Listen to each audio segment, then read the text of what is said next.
Okay, it's live. Firstly, happy birthday to Griffin. If you're watching this, Griffin.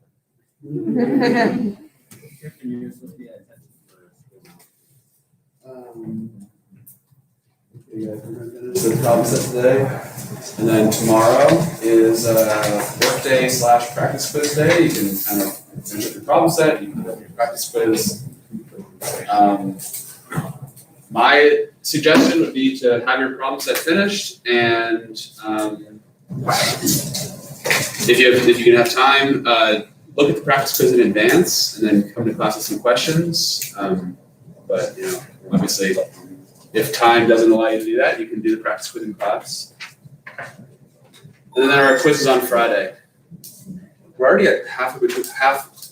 What's it called? Midterm. Interesting. I don't feel like we've been going that slowly, but we're still only 1.2. Anyway, so let's do a. Firstly, there's no questions in the calculator questions, right? You got a question? Yeah, how would you set up 53? So, well, maybe first a comment on 52 would be, if you throw a ball down, there's just one difference between throwing a ball down and throwing a ball up, which is the acceleration. So if I do this, the acceleration is negative 9.8. If I do this, the acceleration is negative 9.8. But the difference there was the initial velocity, v naught. So if you throw something down, so here's the ball, here's the guy. He throws it down, if he throws it down at 20 meters per second, you got to think of that as negative 20 meters per second as your v naught. Now, this is the beauty of mathematics, is it works out. The way these were derived, there's no reason why you shouldn't be able to just set v naught to be negative and have the math work out. So, this is 100. All you got to do is write, y value, the height, is initial height plus v naught t plus, I hope you're okay if I where'd the 4.9 come from? Half of negative 9.8. And then if I want to know, for example, when it hits the ground, I want to say, what's the time when we hit the ground? What's all I got to do?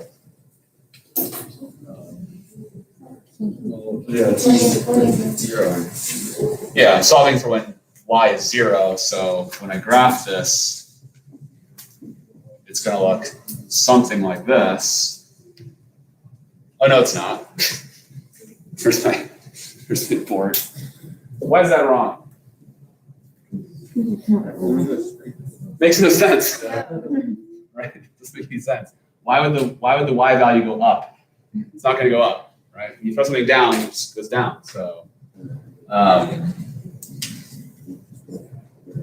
it's going to look, I don't know, it could look something like just that. So again, that's where the math comes in. Computer will tell you what that looks like if you plug it into the Desmos or a graphic calculator. And I have a feeling that the whole parabola looks something like this. So you're getting this section of a parabola. That's my guess. In any case, the slope should be getting more negative, right? The slope should start off at negative 20 and then get more and more negative, and just before it hits the ground, it'll be going some fast speed. And then let's say you want to know how fast is it moving when it hits the ground. You would simply go v final equals v initial, which is negative, minus 9.8 t. Right. So suppose you find this time value where it hits the ground. You would just need to plug that into there to get the answer. Here's a simple question. Would this ball hit the ground sooner or later than a dropped ball? Sooner. Here, we can do an experiment. Watch. Ready? There you go. I know you can see it, but obviously the one I threw is gonna hit the ground first. Right? It starts off going pretty fast. It has a head start in speed. Okay, so okay. Let me do a clarification on, okay, so 49 through 53 are just, they should be pretty quick if you have a computer handy. Write the equation, punch it into the computer, look for the relevant points, okay? The interesting part there is happening in your mind, is understanding what points in the graph do I want to look at and what do those points tell me? That's sort of the interesting part. 45, wait, no, first let's do 44 together. 44 is an interesting solution.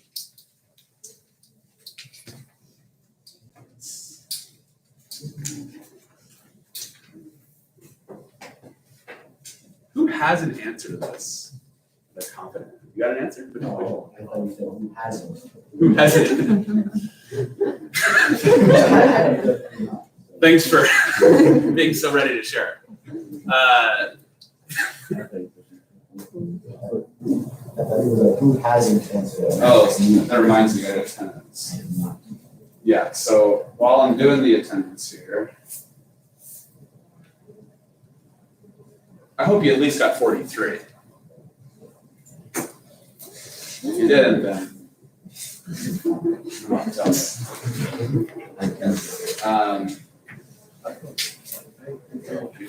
Trenton's going again? Yeah. Is he sick again? I have no clue. No clue. He's there. He's there. Everyone else is here, I think.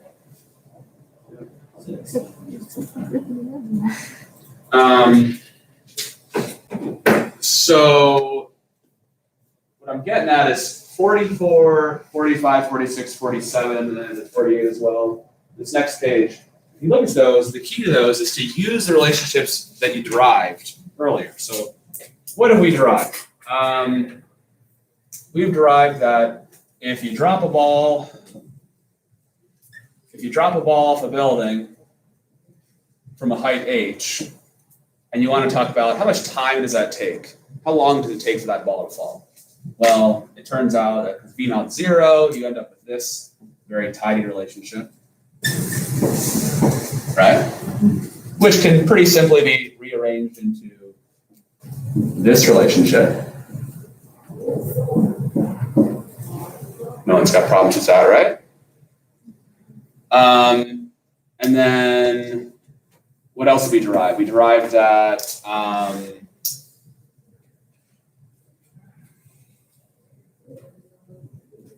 correct me if I'm wrong here.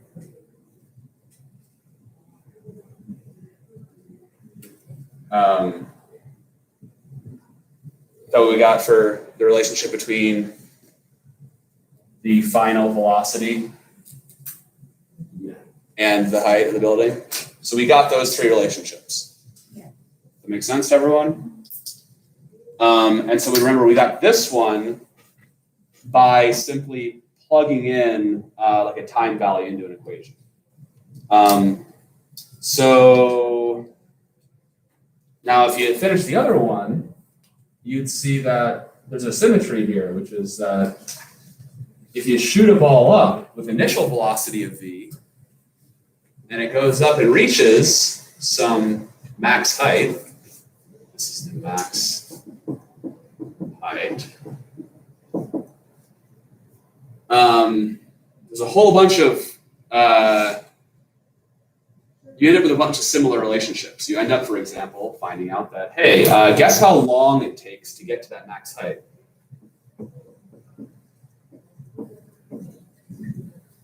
It's the same answer, same exact result. Or what's the relationship between the initial velocity and the max height? Well,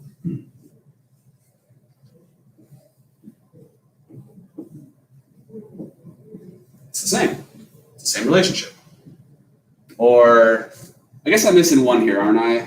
What if I wanted to, I mean, it's equivalent to this, of course, but what if I wanted to say tell me the velocity in terms of the maximum height. How would I rearrange that?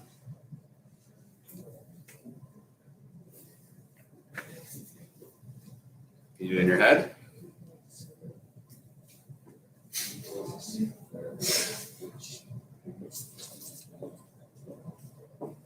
Square root of 2gh?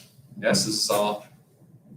Okay, so a symmetry exists between a dropped ball and a ball shot straight up in the air because they're just opposite scenarios, right?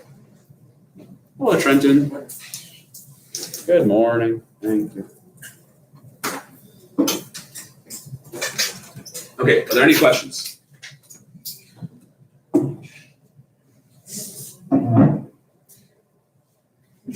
I learned this yesterday. How'd that TikTok? Are there more? TikTok? What? Did you find TikTok from yesterday? I did, yes. Here, Yeah. I'll show you. Emily emailed me. Thanks, Emily. You're the best, Emily. She emailed me an MP4 of the TikTok. That's truly, oh, I already downloaded it. What you do here, you send it to TikTok, you download the MP4, you email it, and then you play it on a VLC player.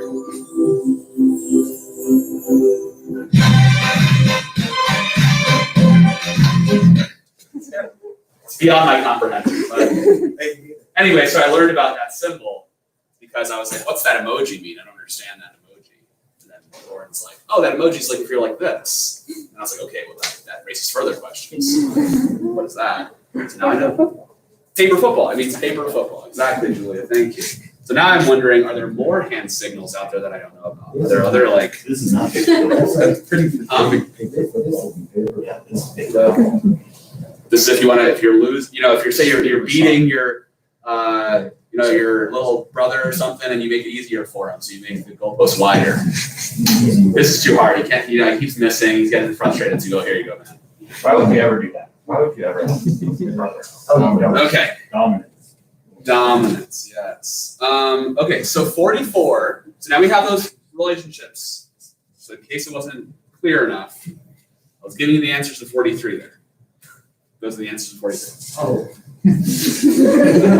The cannonball is shot from ground level. We know the max height he reaches. So say you measured the max height. You didn't necessarily know that v value, but you can still talk about it and just theoretically, oh, there is some initial velocity. You can, for example, say the time it takes. If all I knew was the max height, I could have told you the time it took to reach that max height would have been square root of 2h over g. And I could have told you that, for example, if I wanted to infer the initial velocity from measuring from the max height, right? I could use this formula. Does that make sense? Like say it, not really. Okay, so say something gets shot up in the air. So say we, shot a ball up in the air and, using like a clinometer or something, you with a little bit of trick, you figured out that the max height was, 60 meters. So great. So say I threw a ball up and it went 60 meters in the air.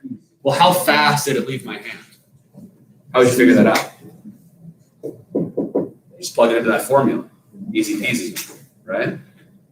Because this formula is the relationship between the initial velocity, the velocity that we left the ground with, and the maximum height. So in this particular case, I know you're dying to know.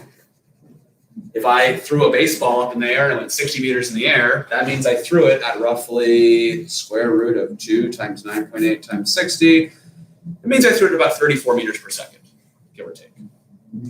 I'd probably bump my estimate up a little bit since there's air resistance. I might say, maybe I threw it at 36 meters per second since that air resistance tended to slow it down a bit on its way up. So I'd probably throw it a little bit harder than 34 meters per second. Does this make any sense? Okay. You really lucked it. Huh? You really lucked it. That's going. Yeah. I don't know. Is 60 meters is that good of a throw? The baseball? I think it's a pretty high. Maybe. I don't know. I don't have a good point of reference for that. Okay, so for 44, look at 44. This is another classic style question where a letter shows up twice. The same letter shows up in two different parameters. Okay? A cannonball is shot straight up from a platform of height h and reaches a height h above that platform. So think about what that means. It'd be understandable if you thought, wait, is that a typo? But no, I assure you it's not a typo. That's how I meant to write it. So can anyone, how do you feel about visualizing that? Can you see that in your head? Can you see the diagram? Try to draw the diagram of that.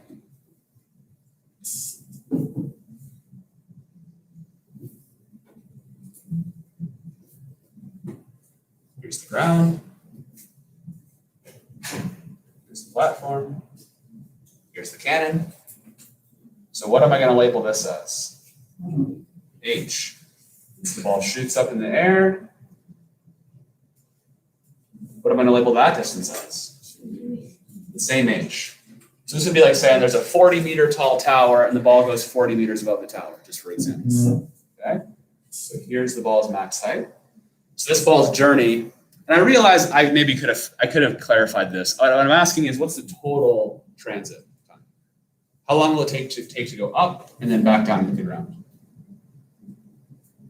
So let's think about that. How do we do this?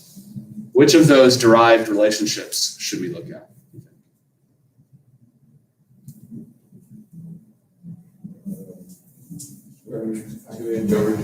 Very good. Right here. Because this first thing is just, hey, what if I cover this up? That's that. This is just asking how long would it take for the ball to go up the distance of h? Well, okay, that time. So going up would take, let's call it maybe t1 or t up. The time to go up is going to be the square root of 2h over g. How about to come down?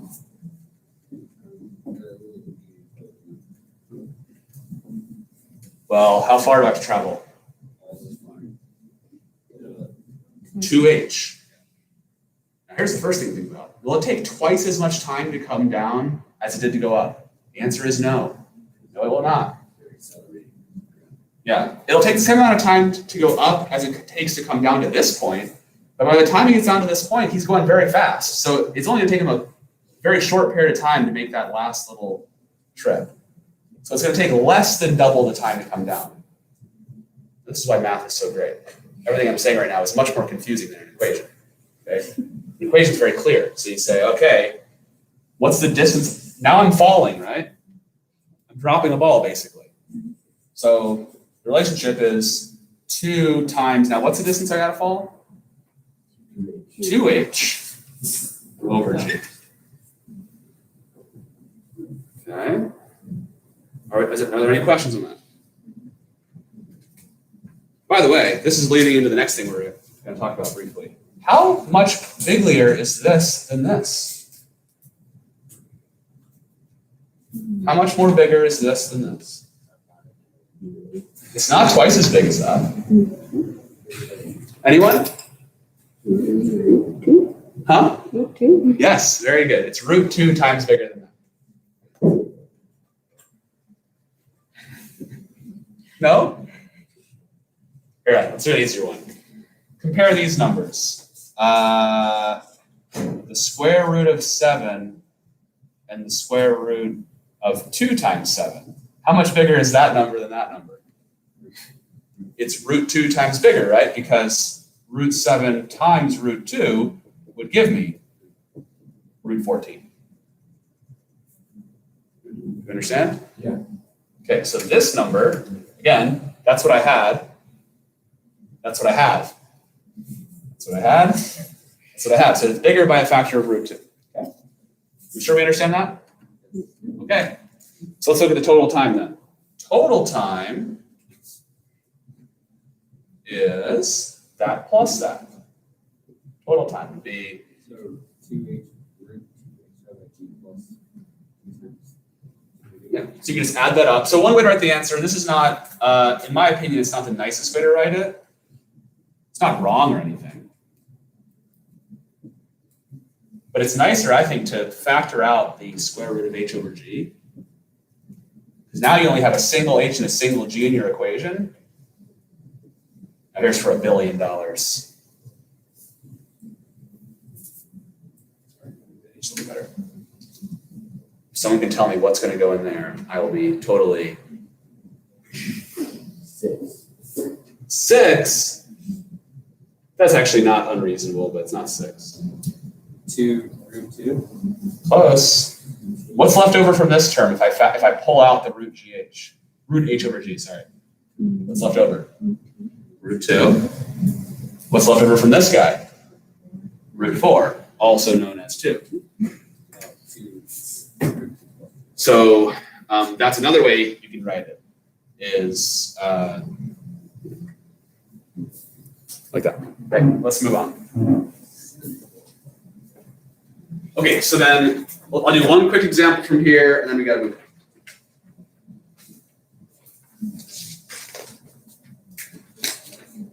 on. So 45. Your quizzes have a lot of questions like this. So you got to make sure that you're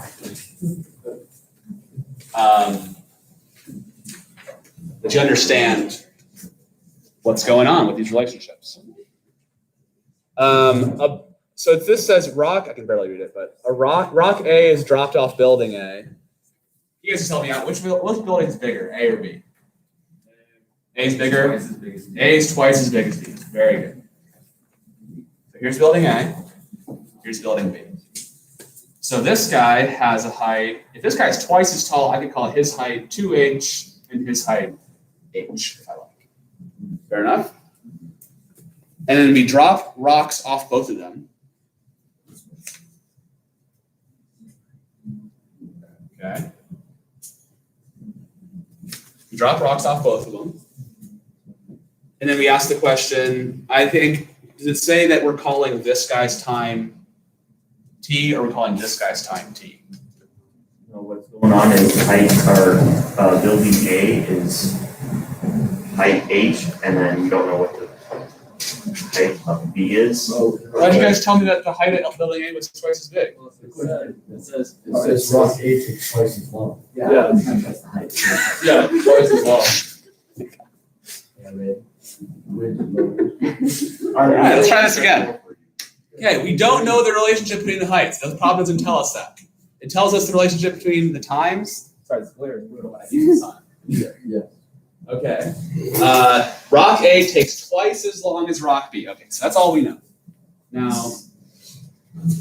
I don't know necessarily how much bigger building A is, but I know building A is taller. I know that. Okay, so maybe for now I don't know, who knows? I draw them like this. It's actually not right, but proportionally, but it's fine. All I want to keep straight is that building A and building B, building A is taller because this guy took T time to hit the ground, this guy took 2T to hit the ground. Fair enough? Now the question is, what's the relationship between the heights of the buildings? Right? Now does it say we're calling building A H or anything? Oh yeah, building A, we're calling this height H. Okay. So first of all, what type of answer are we looking for? What symbol must be in our answer? H, this capital H. Okay, does that make sense? What's the lay person's answer to this question, by the way?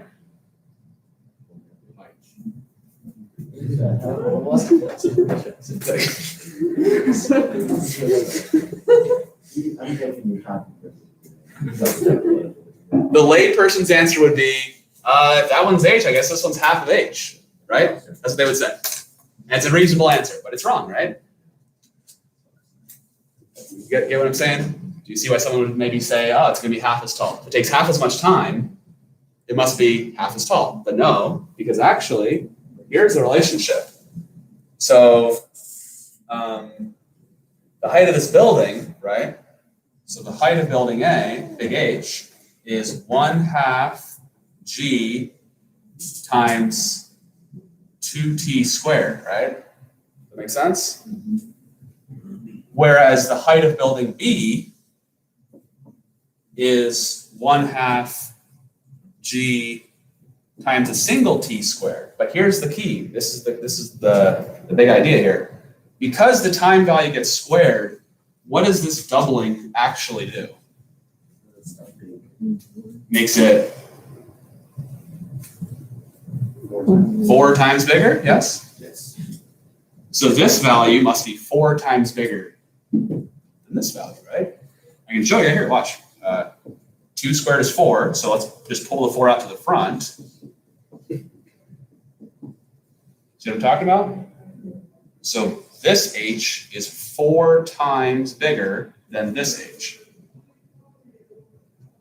So what's the actual answer to the question, though? The way it's phrased. Huh? This building is height h. This building is height 1/4 of h. It's a fourth as big. Let's rewind a second. Did good. This is kind of. I don't necessarily recommend doing it this way. A lot of students have told me over the years that this is the only way they can make sense of it. I go, okay.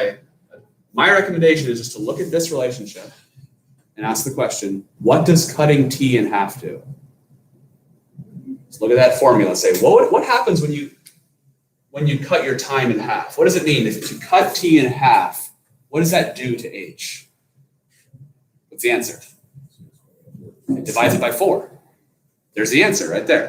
So these are much faster and cleaner if you just look at the relationship and go, okay, switching from building A to building B, we're cutting our time in half. When you cut this time value in half, it makes h 4 times smaller. It divides it by 4. There's my answer, h over 4. You okay about that? Mm-hmm. Okay. Similarly, it's like for example, here's a relationship. Oh, I got 2 cannonballs. This cannonball went to double the height.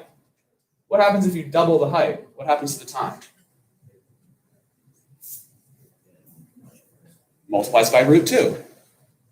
Conversely, what happens if you double the time? What does that do to h? Quadruples it. How about this one? What happens if you double your initial velocity? What happens to the height?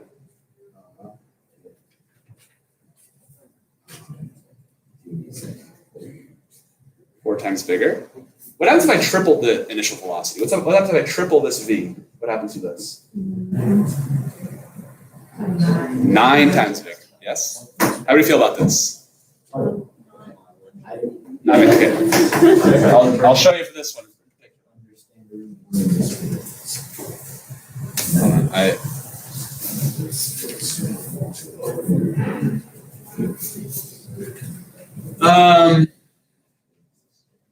Well, good. I need to cover this last thing. Okay, I'll do one last little bit here. So here's what I mean. You agree that for a cannonball shot out of a cannon from ground level, this relationship is true, right? You agree with that? So now the question is, what happens if you triple the velocity? Watch. Let's triple the velocity. Okay, now 3 squared is 9. So that 9 can get pulled out to the front of the fraction. Now let's think about that. What happened? When I tripled the v value, my new result is 9 times bigger than it used to be. Okay. Same thing, like let's look at the time equation. Suppose we asked, oh, we're saying for this, I want to triple the height of the building. What does tripling the height of the building do to the time it takes to hit the ground for a dropped ball? Say we're asking that question. √3 times bigger. So I'll show you that as well. So let's say, okay, the time it takes to fall off a building of height h is 2h over g and under square root. Now let's say I want to triple the height. Okay, let's call this time new, the new time, is square root of 2 times 3h over g. I tripled the height. What happens to this 3? What can I do with it? I can pull it out like that. Oh, hey, my new time is √3 times bigger than what I had before. Cool beans? If you're really confused by that, what I think would be the remedy is I'd be glad to talk to you about it individually. Just kind of talking through a few examples should make it click for you, I think. That being said, can you do it algebraically if you want? Of course. You can do algebra and then compare the expressions. Or how about this? Could you make up numbers that make sense, then change one of the values, and then just compare your results and see what happens? Well, they're all ways to do it. They're all. Ideally, you'd understand all of them. Okay, last thing we're covering. These will be very quick, I promise. Look at 54. We have enough time for, take a minute. I'll give you a big hint. There's a very easy way to solve this. It's not super obvious. There actually is a very easy way to solve 54. I'll give you a hint. Well, first, take a second to make sure we understand what it's saying. The particle is constrained to move along the x-axis. It's initially going 10 meters per second. It accelerates at 4 meters per second squared until it reaches a velocity of 30 meters per second. And the question is, how far did it go? So what do you notice is not given here? What type of value is not told to us? Time. Hence, the time-independent question. So I'm asking a question where there is no mention of, well, I know there's seconds and seconds, but no one ever said, oh, this whole process took 10 seconds, right? Or whatever it is. So try to see if you can get something down for, and the idea is just going to be, we're solving for displacement. So displacement could be found by taking the average velocity and multiplying it by the time. So take a second, see if you can figure out what would be the average velocity of this problem, and what would be the time. How do you figure that out? And then we're going to derive the general form.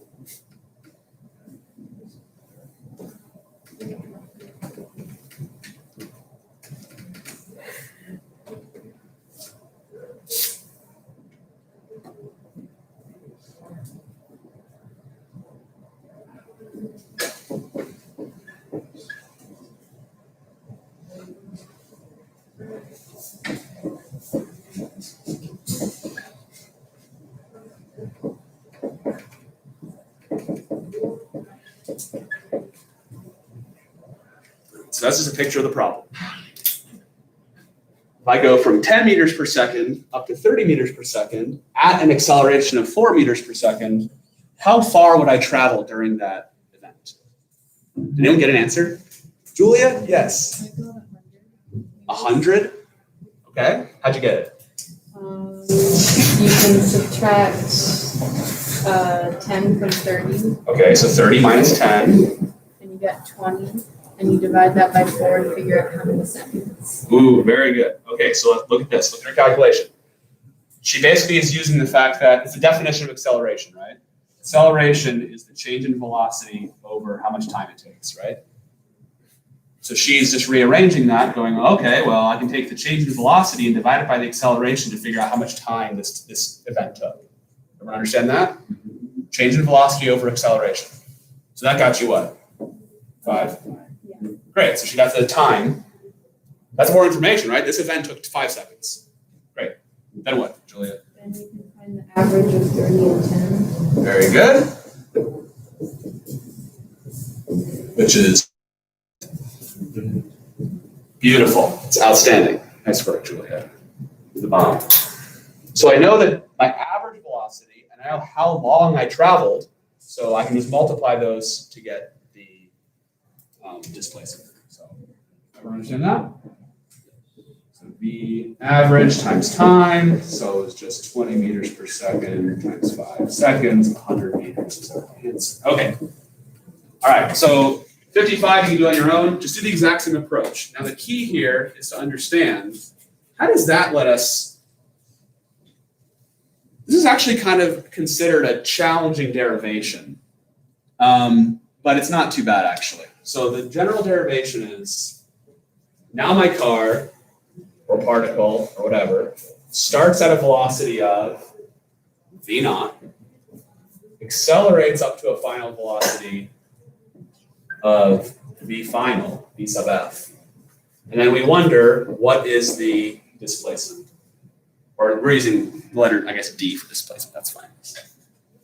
D for displacement in this case. At an acceleration of f, of a, sorry. Does everyone understand the setup? Do you all see the similarity between the question we just did and this generalized form? Great. So let's do the exact same calculation that Julia did. The displacement, d, should be the average velocity times time.